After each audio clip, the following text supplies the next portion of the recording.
Hello friends, यही से हमारी प्रॉब्लम है।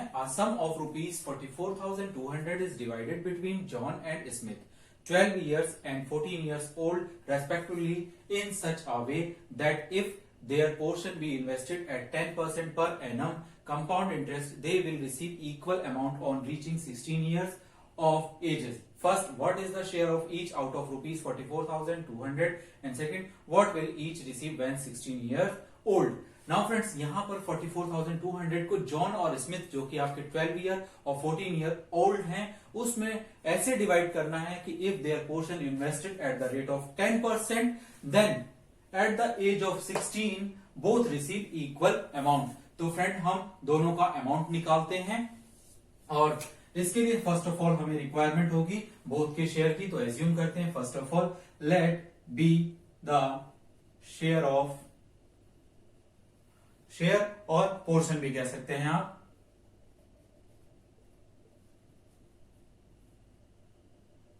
Of John, that is X, then share of Smith is equal to total minus John share.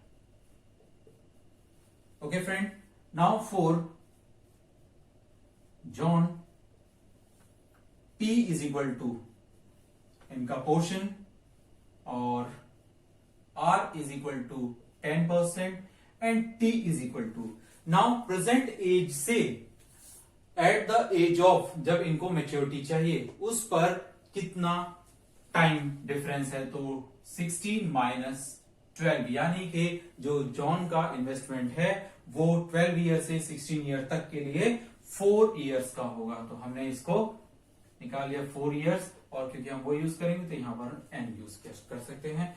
Now A is equal to P 1 plus R upon 100 raise to power N. Now A means X, 1 plus R means 10 upon 100 raise to power 4। Now इसको हमने solve कर लिया तो x और ये हो गया 11/10 raised power 4 और ये आ गया। नाउ फ्रेंड, यहां पर as this type of problem इसको ओपन नहीं करते हैं और इसे इक्वेशन नंबर 1 कह दिया। Now for Smith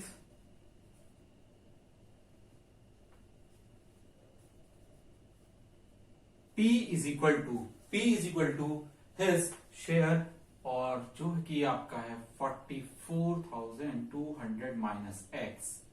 now R is equal to आपका same 10%। Now T is equal to यानी इसका इन्वेस्टमेंट कितने टाइम के लिए है, क्योंकि ये 14 ईयर ओल्ड है तो 16 माइनस 14 मीन्स 2 इयर्स। तो स्मिथ का इन्वेस्टमेंट 2 इयर्स के लिए है। नाउ A फॉर स्मिथ, तो A is equal to portion of this is equal to 44,200 minus X और 1 प्लस 10/100 पावर 2। नाउ ये 0 से ये 0 कैंसिल, 44,200 माइनस एक्स और ये हो जाएगा आपका 11/10 रेज्ड पावर 2। नाउ फ्रेंड, दोनों का अमाउंट इक्वल है तो ये अमाउंट और ये अमाउंट हम दोनों को इक्वल रखते हैं। तो x into 11/10 raised power 4 is equal to 44,200 minus X and 11। Now friend, यहां पर देखिए एक्सपोनेंट रूल यूज करना है तो इसकी पावर 4 है, इसकी पावर 2 है तो हम इसको इसके साथ डिवीजन में लेकर जाते हैं। x और 11/10 रेज्ड पावर 4 और डिवाइड साइन लगाया 11/10 रेज्ड पावर 2 और ये हो गया आपका 44,200 minus x. Now friend, if the basis are same then power subtract means x 11x into 11/10 4 minus 2 is equal to 44,200 20,200 minus x. Now friend, 4 minus 2 means 2 और 11 raised power 2 बच गया, तो आपका हो जाएगा 121 upon 100 is equal to 44200 minus x. Now cross multiplication, तो 121 x is equal to 44200 into 100 minus 100x. क्योंकि आपकी जब इसमें मल्टीप्लाई होगी तो दोनों टर्म में, इस वाले टर्म में भी और इस वाले टर्म में भी दोनों से मल्टीप्लाई हो जाएगी. नाउ फ्रेंड, x और x की टर्म एक साथ ले लेते हैं, plus 100x is equal to 44200 into 100 और ये आ जाएगा 221x इज इक्वल टू 44200 और 100 की मल्टीप्लाई कर लेते हैं, तो x is equal to 4420000 upon 221 और ये आपका 20,000 टाइम में कट हो गया.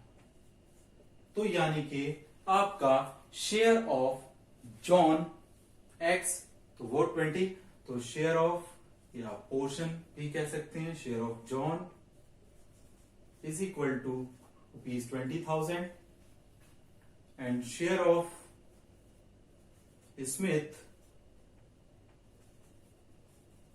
इज इक्वल टू 44,000, यानी टोटल में से इसका शेयर माइनस कर देते हैं, तो ये आ जाएगा आपका 44200 माइनस 20,000, तो that gives 24,200 rupees. So friend, this is our first part. Now for the second part, what will each receive at the age of 16? So John, age of this कितना receive करता है, इतना, तो put the value of x in equation 1 और ये आपका है second part. तो जब आपने इसमें पुट किया तो a इज इक्वल टू आ जाएगा 20,000 और into 1 upon this is raised to power this. Now 20000 into और ये हो जाएगा आपका 4640 this much, sorry 1461 और ये 40123 और ये 1234 11 रेस्ट पावर 4, 11 स्क्वायर 121 और 121 का स्क्वायर 14641. नाउ अब इसकी मल्टीप्लाई कर लेते हैं, 2 8 और ये 2 819 और ये 2 29,282 rupees is amount of Smith. Now both getting the age of 16 same amount. तो इसका मतलब आपका स्मिथ और John, Smith and John both get 29,282 rupees. Okay friends, I hope you understand. एक बार फिर से देख लेते हैं. हमने सबसे पहले पोर्शन को एज्यूम किया और उस पोर्शन से उन दोनों का इन्वेस्टमेंट कितने टाइम के लिए है, एज से और प्रेजेंट एज, यानी at the age of Rich and present age, उन दोनों के एज डिफरेंस को लिया और उस पर हमने अमाउंट को कैलकुलेट कर दिया. सिमिलरली फॉर स्मिथ के लिए भी हमने ये किया और यहां से भी हमने अमाउंट कैलकुलेट कर लिया. दोनों का amount at the age of 16 equal है, तो हमने दोनों के अमाउंट को इक्वल रख दिया है. यहां पर हमने दोनों को इक्वल रखा है. From equation 1 and 2.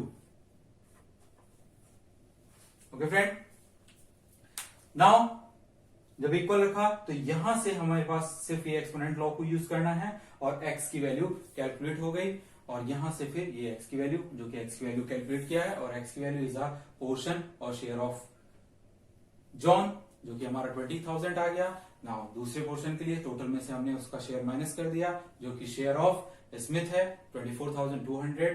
Now put the value of x in equation 1 और आपके पास at the age of 16 amount of John आ गया 29,282 रुपीज, जो कि दोनों का सेम है तो दोनों के लिए हमने सेम लिख दिया. Okay friends, I hope you understand this problem clearly. Thank you.